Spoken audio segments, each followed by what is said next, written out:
أعوذ بالله من الشيطان الرجيم.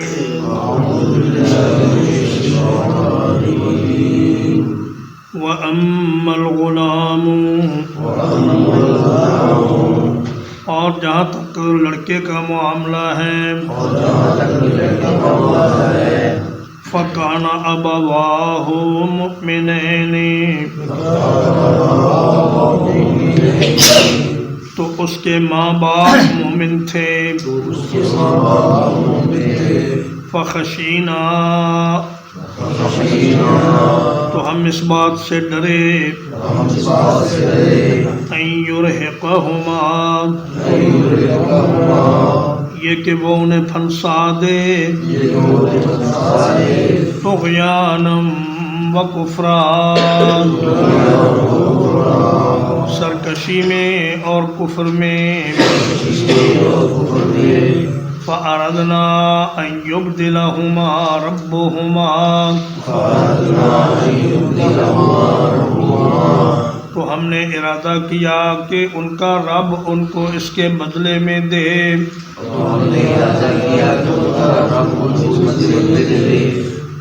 خیرا منہ زکاۃ،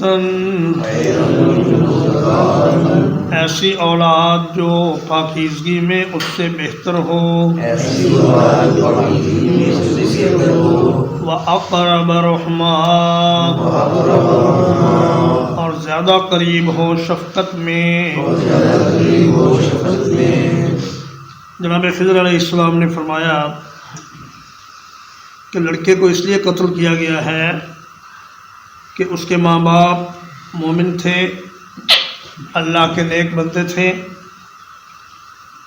تو ہمیں یہ ڈر تھا کہ یہ لڑکا بڑا ہو کر بدماشیاں اور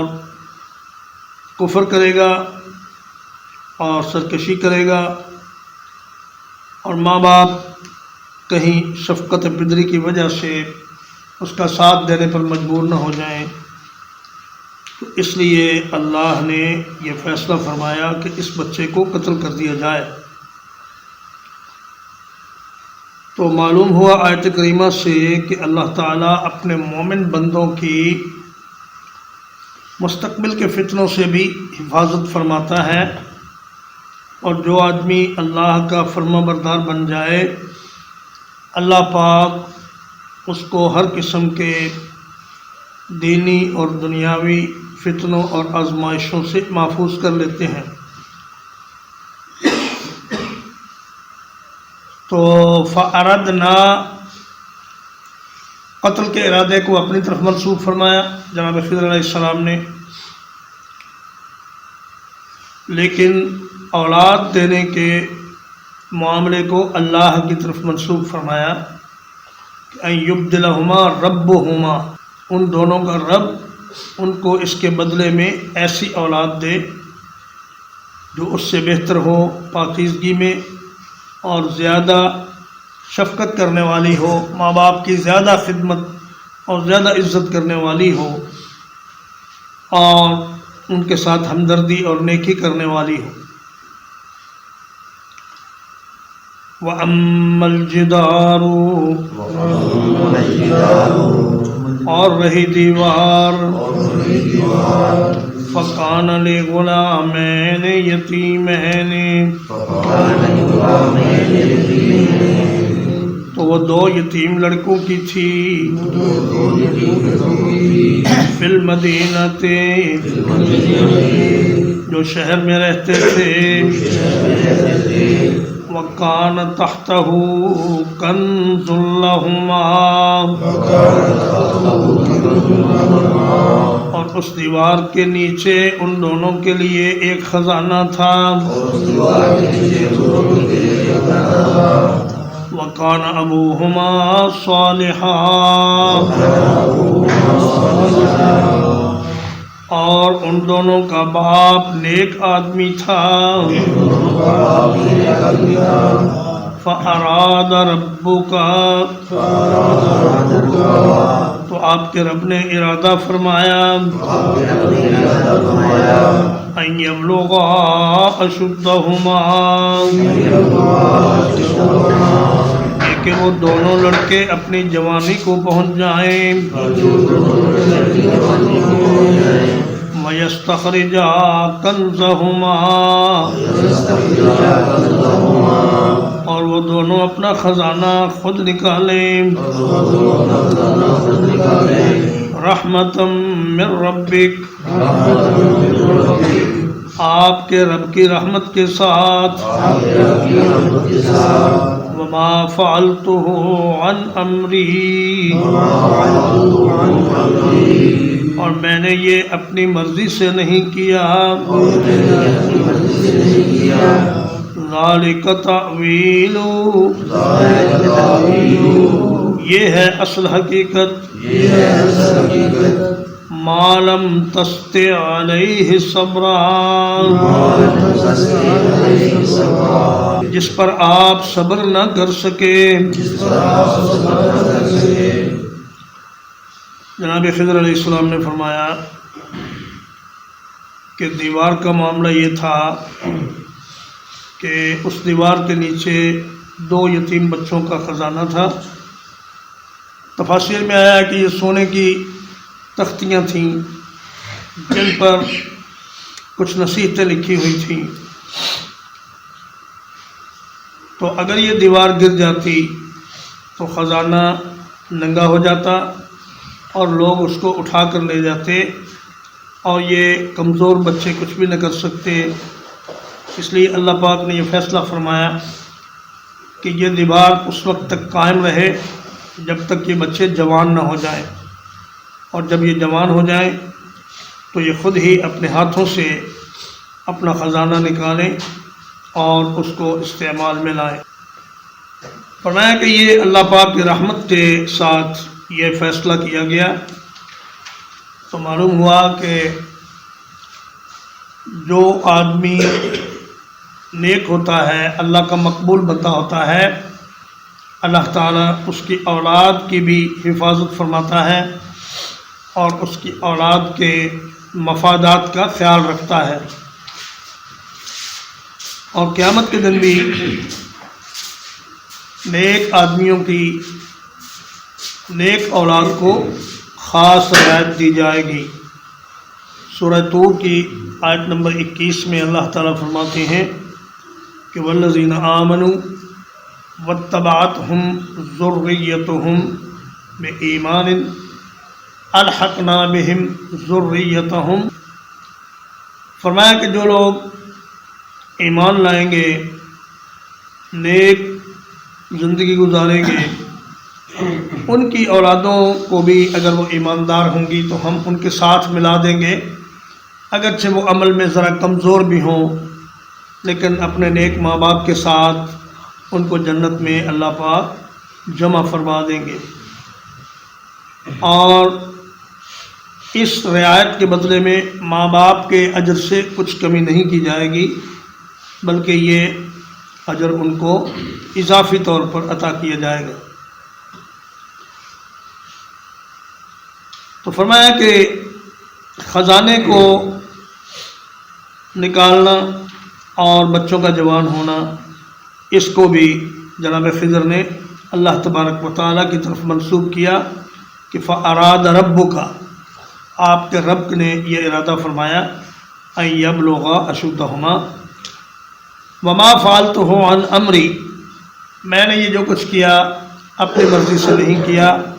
یہ بین دلیل ہے اس بات کی کہ جناب خضر علیہ السلام ولی نہیں تھے بلکہ نبی تھے کیونکہ کسی بھی ولی کے الہام سے کسی انسان کو قتل کرنا جائز نہیں نبی کی وحی سے تو بچے کو ذبح کرنے کے لیے پیش کیا جا سکتا ہے جیسے حضرت ابراہیم علیہ السلام نے کیا لیکن کسی ولی کے الہام کی بنیاد پر کسی بچے کو قتل کرنا یا کسی برے سے برے انسان کو بھی قتل نہیں کیا جا سکتا ہمارے آج کل کے دور میں بھی بعض نام نہاد لوگ جو پیر اور صوفی کہلاتے ہیں،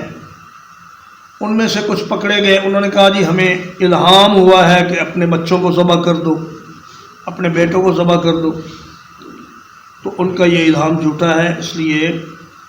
کہ اللہ تبارک و تعالیٰ کے نبی کو جو وحی آتی ہے وہ یقینی پیغام ہوتا ہے، اور یہ جو دوسرے لوگوں کے الہامات ہیں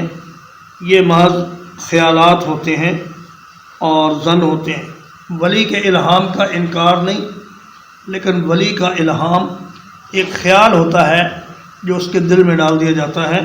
وہ صحیح بھی ہو سکتا ہے، غلط بھی ہو سکتا ہے. وَيَسْأَلُونَكَ عَنْ ذِي الْقَرْنَيْنِ، اور آپ سے سوال کرتے ہیں ذو القرنین کے بارے میں. قُلْ سَأَتْلُو عَلَيْكُمْ مِنْهُ ذِكْرًا، کہہ دیجئے میں تم پر اس کا کچھ ذکر بیان کروں گا.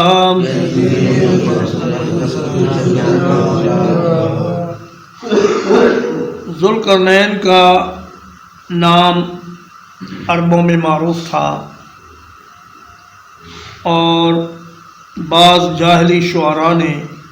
اپنے اشعار میں ذو القرنین کا ذکر بھی کیا ہے. قرن کا معنی ہوتا ہے سینگ، یا پھر قرن کا معنی ہے کنارہ، یا پھر قرن کا معنی ہے بالوں کی ایک میڈی. تو یا تو یہ بادشاہ اپنے تاج میں سرخاب کے 2 پر سینگوں کی طرح لگا کر رکھتا تھا، یا اس کے تاج میں 2 سینگ لگے ہوئے تھے، یا اس کا معنی اگر کنارہ ہو تو پھر اس کا مطلب یہ ہے کہ وہ بادشاہ جس نے زمین کے مشرقی اور مغربی کناروں تک کا سفر کیا. اور اگر اس کا مطلب میڈی ہو تو وہ بادشاہ اپنے بڑے بڑے بالوں کے 2 حصے کر کے ان کو جمع کر کے اپنے کاندھوں پر ڈالے رکھتا تھا، اس لیے اس کو ذو القرنین کہا گیا. اور یہ تینوں چیزیں بیک وقت بھی ہو سکتی ہیں کہ اس کے اندر پائی جاتی ہوں. یہ کون تھا اور کس زمانے میں تھا اس کا ذکر قرآن و حدیث میں تو نہیں ہے، لیکن بعض تاریخ دانوں نے اور بعض دیگر حضرات نے اس پر کچھ اندازے لگائے ہیں کہ یہ حضرت مسیح علیہ السلام سے کوئی 550 سال پہلے کا ایک بادشاہ تھا، اور ایک آدمی تھا یمن کا ابو کرب حمیری، اس کی اولاد میں طبہ حمیری تھا. اس نے اپنے اشعار میں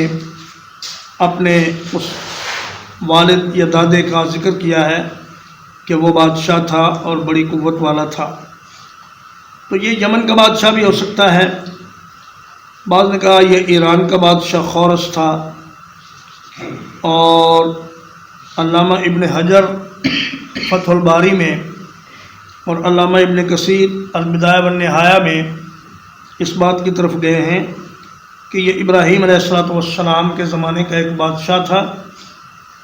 جس کو حضرت ابراہیم کی دعا سے ہی بادشاہی ملی تھی، اور جناب خضر علیہ السلام اس کے وزیر تھے. تو خضر علیہ السلام کے قصے کے بعد ذو القرنین کے قصے کی مناسبت یہ ہے کہ پہلا جو سفر تھا موسیٰ علیہ السلام کا وہ حصول علم کے لیے تھا، اور ذو القرنین کا جو سفر تھا یہ جہاد کے لیے تھا. بعض نے کہا یہ سکندر یونانی تھا، لیکن بالکل غلط بات ہے، اس لیے کہ سکندر یونانی ایک بت پرست کافر تھا، جبکہ ذو القرنین ایک مومن اور موحد بادشاہ تھا جو اللہ کو ماننے والا تھا. اور حضرت علی رضی اللہ تعالیٰ عنہ فرماتے ہیں کہ ذو القرنین نہ تو نبی تھا نہ فرشتہ تھا، بلکہ یہ ایک بادشاہ تھا جس کو اللہ تعالیٰ نے بہت سے وسائل عطا فرما دیے تھے. ترجمہ وَأَمَّا الْغُلَامُ،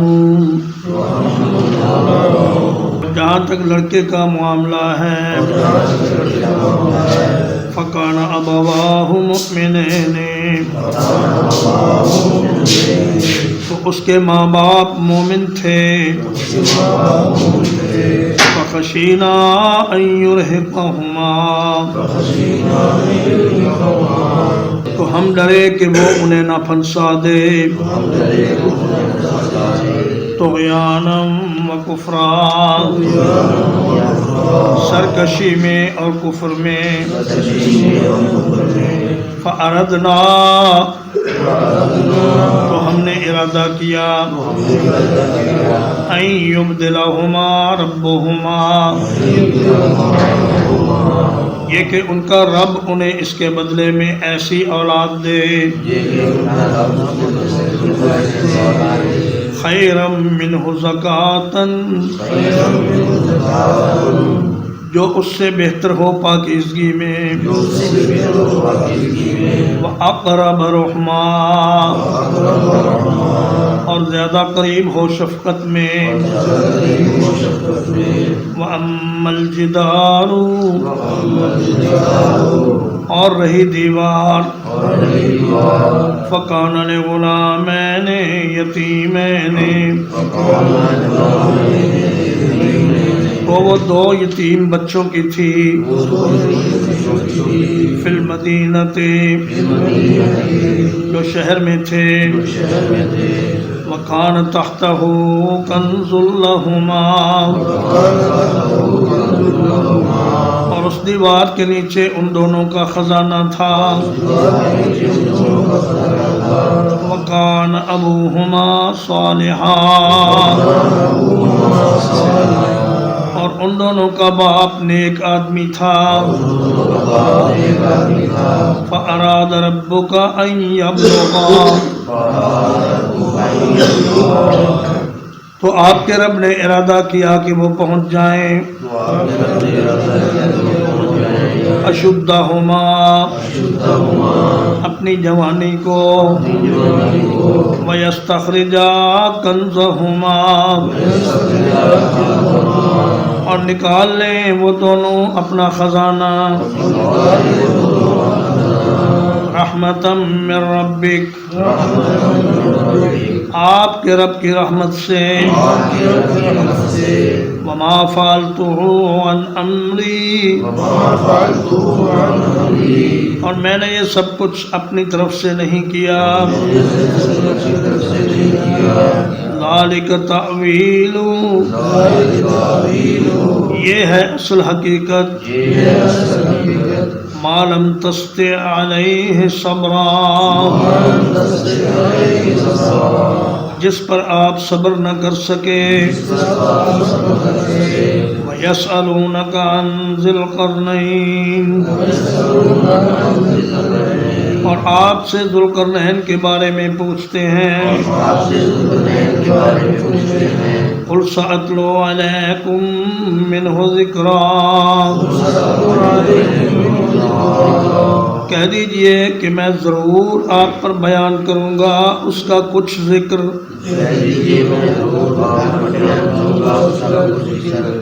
وصلی اللہ علی نبینا محمد